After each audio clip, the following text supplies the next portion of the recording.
What's good, everybody? Welcome to another episode of my movie review. Um,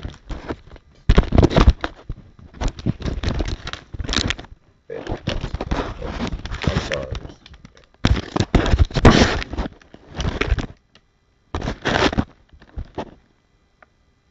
I, okay, thank you. Okay, so definitely kept my word.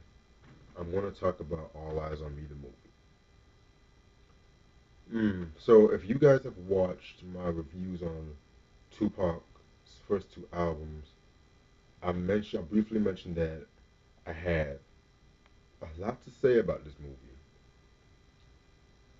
Um, I thought it was pretty good. But there was some major flaws that I can't see through.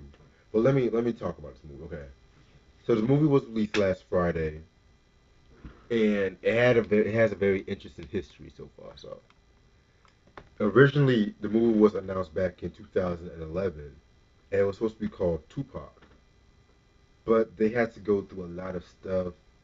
Like for one, they went through three different directors. Like the first director was Antoine Fuqua, and he was the original director and everything like that. But he was let go. Then they asked John Singleton, which you guys should know. He directed like classic movies like Boys in the Hood and Poetic Justice, things of that nature.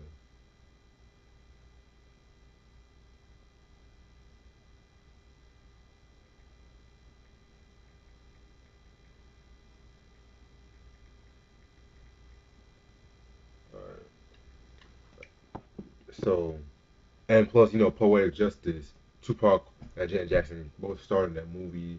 Very good movie, by the way. Hmm.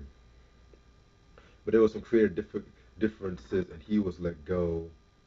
And they settled with the last director, Benny Boom.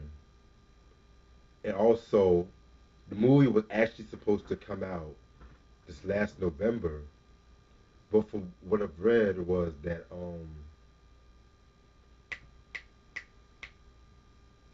the song "Ambitions as a Writer," there was some talk that Daz he didn't want to like submit that track for the movie, and so they had to go through some licensing problems and shit like that. So I don't really know. I heard that was a story, but there's many different stories about that.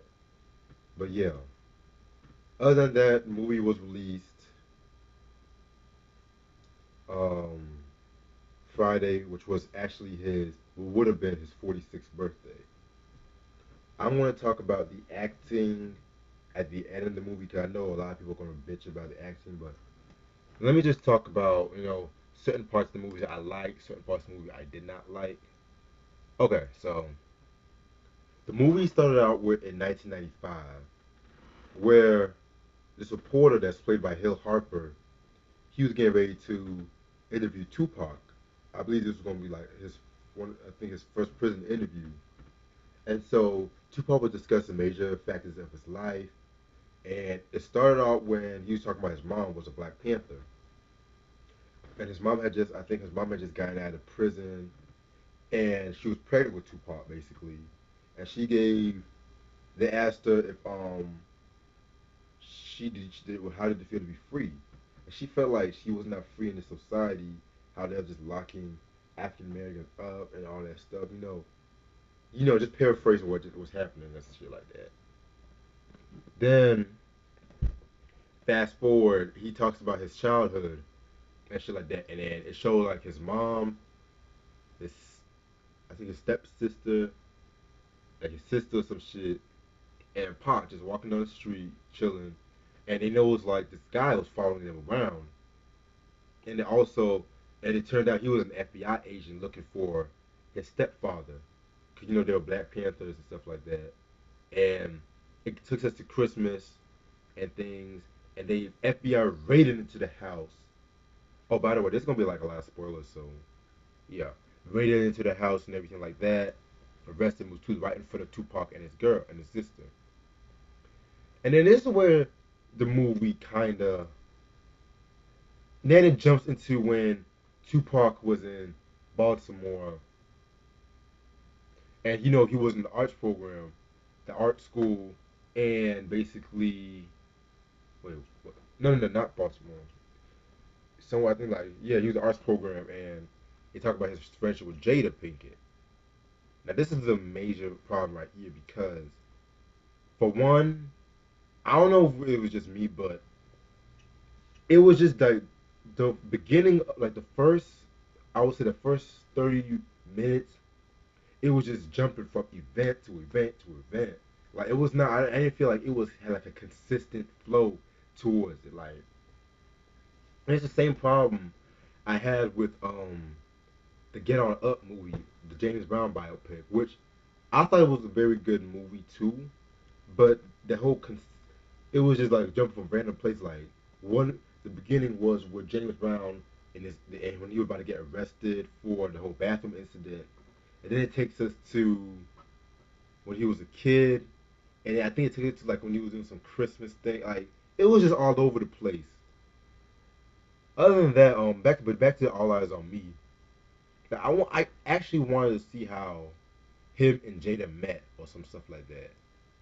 Like more on that, like, but like it because he was reciting Shakespeare, and they were talking and just teasing each other, and then there's another scene where like I think like they were about to leave to relocate to I think to California, and Pac read the note to Jada. Another problem right there. So if you guys have been aware, like Jada Pinkett, she spoke heavily about the scene. She said that that note never happened because that note was from his poem book, like the rose that grows from the concrete, something like that. Yeah, and she didn't read that note. She didn't know about the note and the poem until after he died. And this is a major thing I don't like about biopics. I hate I hate how they basically add certain things that never happened before. And I know what you guys are saying. I know people saying, "Oh well, it's a biopic. It's not supposed to be accurate." Then what's the point of watching a biopic if it's not supposed to be accurate?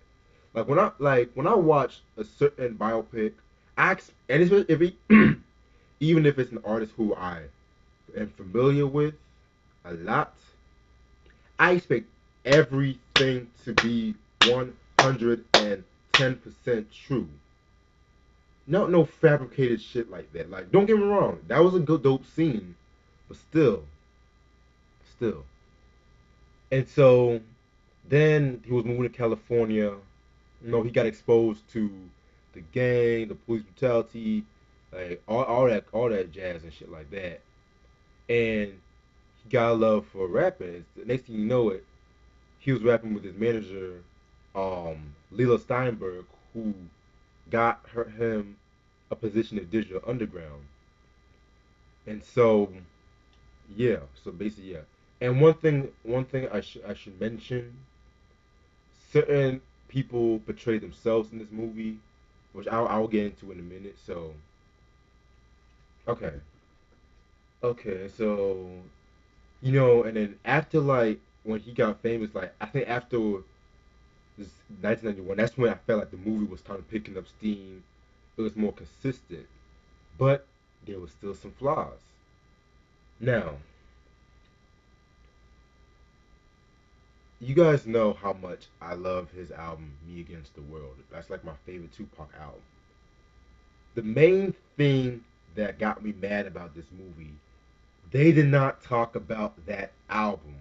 They talked about Tupacalypse Now. They talked about Strictly for My Niggas. Of course, they talked about All Eyes on Me, and they played a little bit of Down to Illuminati, some songs from there. But I wanted them to talk about the Me Against the World and even the Thug Life album. Like I wanted them to talk about that too. But the thing is, like, cause that album had like a lot of trivia. Like, he actually redid that album. Like, I want to see his work process. And it's kind of like it brings me back to my point how they always gloss over certain albums of Tupac. Like they always talk about his death row tenure, like this All Eyes on Me, this All Eyes on Me, that. Yes, that is his most popular album, but certain fans want to hear the whole story with that, like with each album. You know what I'm saying? And so that's what that kind of made me mad because I think the only songs they played from that was, of course, So Many Tears and Dear Mama. Those were the only songs. Like they could have at least played his work on Temptations or like play some more music, like even like with Straight Outta Compton. They were playing like hella album tracks too, not just singles. They were playing album tracks too, like and even what's that other movie? What's that other movie? What's that other movie? Yeah, I can't think right now, but it's just like I hate when certain biopics just gloss over certain things. And another thing that made me mad about this movie, another two more things that made me mad. I felt like this movie did not really do a very good job introducing the characters, like, or giving certain characters a lot more time. Like, I want to see, like, the Live Squad, like, cause he was heavily affiliated with the Live Squad. I want to see more of that. I want to see like more with his relationship with Stretch too, like more of that. I want to see actually like more of that too, but it was just like the way they introduced certain characters or they jumped around certain moments in his life kind of upsetted me too, and that was a huge deal breaker for me. But like I said before, I felt like it got better once they start talking about more of his career and things of that nature. And now, what else? What else about this movie? Oh, and the fucking ending though, when he got shot. I felt like that ending scene when he got shot. I don't know if it was just me, but I felt that was way too Hollywood. Like he got shot, then they played like the over saturated gospel music that had like a more haunting effect. I don't know, like I don't know if it was just me, but I don't really. I felt like they could have like redid the ending scene more. I don't like it just felt kind of like he got shot. Next thing you know, they end out with like a little PowerPoint or some shit like that. Why not just end the movie with his like the lady playing his mom or some shit like that? I don't know if it was it's just me. Certain things I nitpick when it comes to biopic because I'm very picky when it comes to like watching a biopic, especially if it's a favorite artist of mine. But I'm gonna talk about the when I did talk about a negative, I'm gonna talk about the positive. And let me talk about some of the acting. So the guy that played Tupac, Demetrius Ship Jr. Um, now ever since before this movie came out, this guy has been like he's received a lot of flack because people were saying, oh, he does not look like Tupac, he doesn't sound like Tupac. So what do you guys expect to do? Dig up Tupac from the grave and watch him talk for the biopic? Like no, like okay, I admit. Now let me say something. For a star, this is like I think his like first movie role. So I felt like he did good, but I don't feel like he did great because he was just starting out. So people just need to give him a chance. There was some scenes where I felt like he did embody Tupac. Some scenes. I think one of the scenes I did like, one of my favorite scenes was when he was working on Brenda's Got a Baby song, and he was with Digital Underground, and he was getting at the engineer because he wanted his shit to sound right. And if you guys know Tupac, you guys know that he's a workaholic. He wants his shit to sound perfect, like his passion and everything like that. He wants his shit to sound right. And so I felt like I could have pictured Pac talking to the engineer like that. I could have pictured that shit. And another scene I did like from him was when I don't know, like that scene when him and Suge were in the car and Tupac was playing that song Blackberry Molasses. I love that song, by the way. And basically, like, cause he had like a very soft side, and I felt like he embodied that soft side more than the hard side. Like, I felt like the actor did well with the soft Tupac too. Cause with the when he was like the angry Tupac, I felt like some scenes where he portrayed angry, it kind of felt a little forced. I don't know, yeah, it was just felt a little forced though. But in a scale of 1 to 10, I feel like I'll give him at least a 7.5 in the act, like for him, cause I felt like he did very good, but people need to give him some more credit. And then the N.I.G.G.A.Z, she played Tupac's mom and stuff like that, Fanny Shakur. By the way, rest in peace to Fanny Shakur. And you guys should know her. She was in The Walking Dead and stuff like that. She did. I feel like she did good. She felt like she did good with that. N.I.G.G.A.Z played Kiana Jones, basically Quincy Jones's daughter and Tupac's fiance. Um, she was she was on General Hospital. She was on the Charlie's Angels reboot. Yeah, I feel like yeah she did pretty good. Jamal Woolard, the dude, he played Biggie again because he played Biggie in the Notorious movie, and he did okay. He did okay this time, but I don't know if it was just me, but I felt like him being cast again as Biggie, it just felt a little typecast to me. I feel like I'm not denouncing he was okay, but I felt like they could have found somebody else. 'Cause I just felt that was kind of lazy itself. Like we couldn't find a Biggie. Hey, let's get the dude that played Biggie in a Notorious movie. I don't know. I just kind of felt lazy. Kat Graham played Jada Pinkett. I feel like she did solid. She did solid. Dominic L. Santana played Suge Knight. Um, he did okay. I was surprised to learn that he was Puerto Rican. I was surprised by that. Some more major like Money B played himself. Who else played themselves? Edie Amin played himself. Young Noble played himself. Um, Clifton Powell played an inmate. He played Floyd. Like Clifton Powell, definitely underrated actor. Like he was on Menace to Society. Um, I believe he was on Ray. Of course, yeah, he was on Ray. He played Martin Luther King and Selma Lord Selma. But my favorite role when he played Andre the drug dealer from the Rock, boy, like he just killed that role. But that's another story for a different day. Like Clifton Powell, definitely a dope actor. Um, Corey Hardrick played Haitian Jack. Corey Hardrick. He's the husband of Tia Maui. The twin for sister and all that crap. I mean, not crap like in a bad way, but y'all know what I mean. Uh, Now, overall, the movie was very good. Well, it wasn't good. Wait, damn, what want to say? It was good, but not great.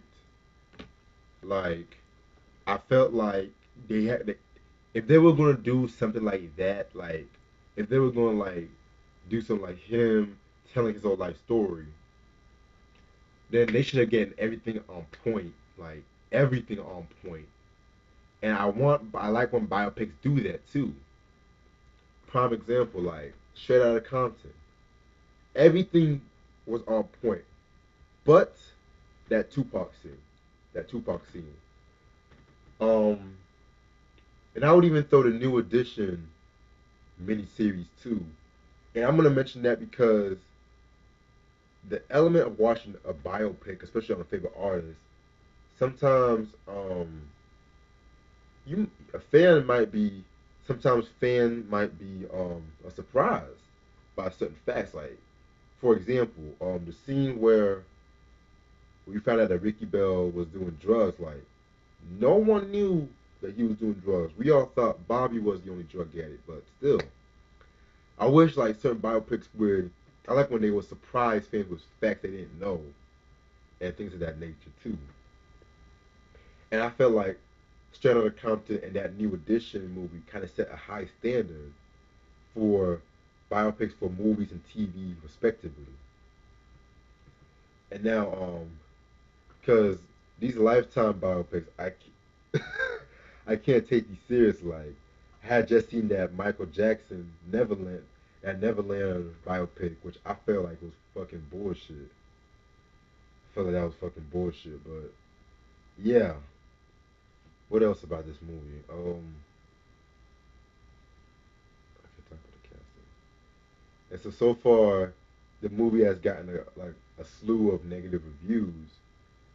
Me personally, um, I feel like it doesn't deserve a lot of negative reviews. Like, yeah, it was not the best biopic, but it's still, I would still would recommend it and shit like that. I just wish they were talking about they won't gloss over certain facts. Yeah, and so that's my saying on All Eyes on Me.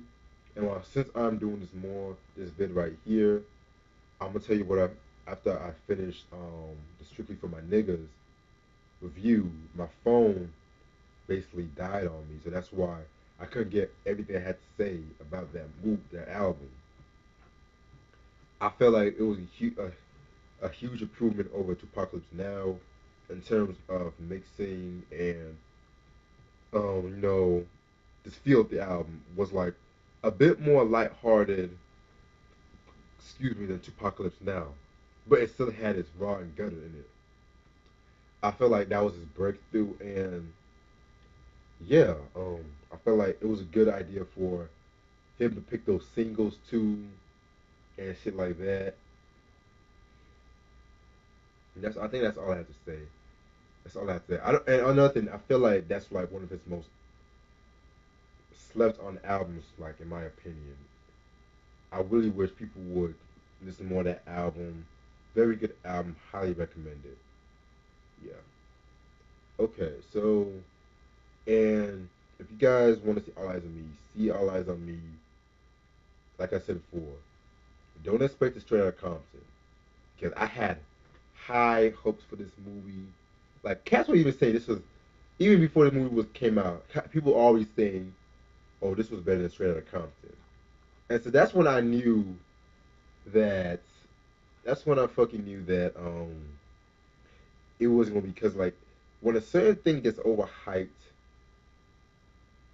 don't expect it to live up to the hype.